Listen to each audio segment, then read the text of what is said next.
beli ni memang guna nak asah benda ni. Senang. Dia asah sekejap lah, nanti kita licin kalau kata kan. Tapi pakai ni mudah.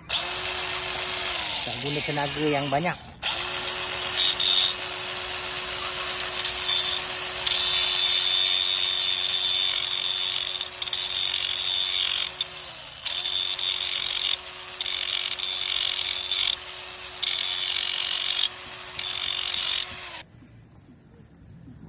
Kalau guna elektrik, dia punya speed ni terlampau laju. Macam ni memang paling ideal. Ada masalah, kita letak je.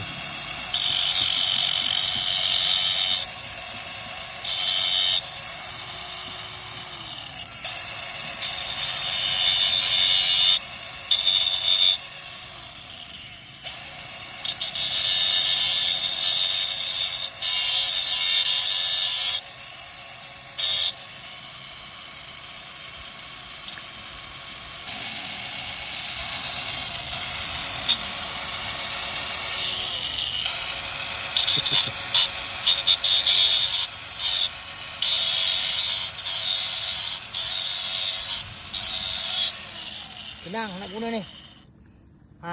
Kecil, mudah dibawa. Okey.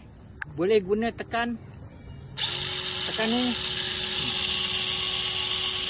Dia boleh bergerak sendiri. Selagi kau nak guna lah. Kan? Okey, sekarang stop. Okey, siapa nak pakai macam ni, jangan lupa tekan beg kuning.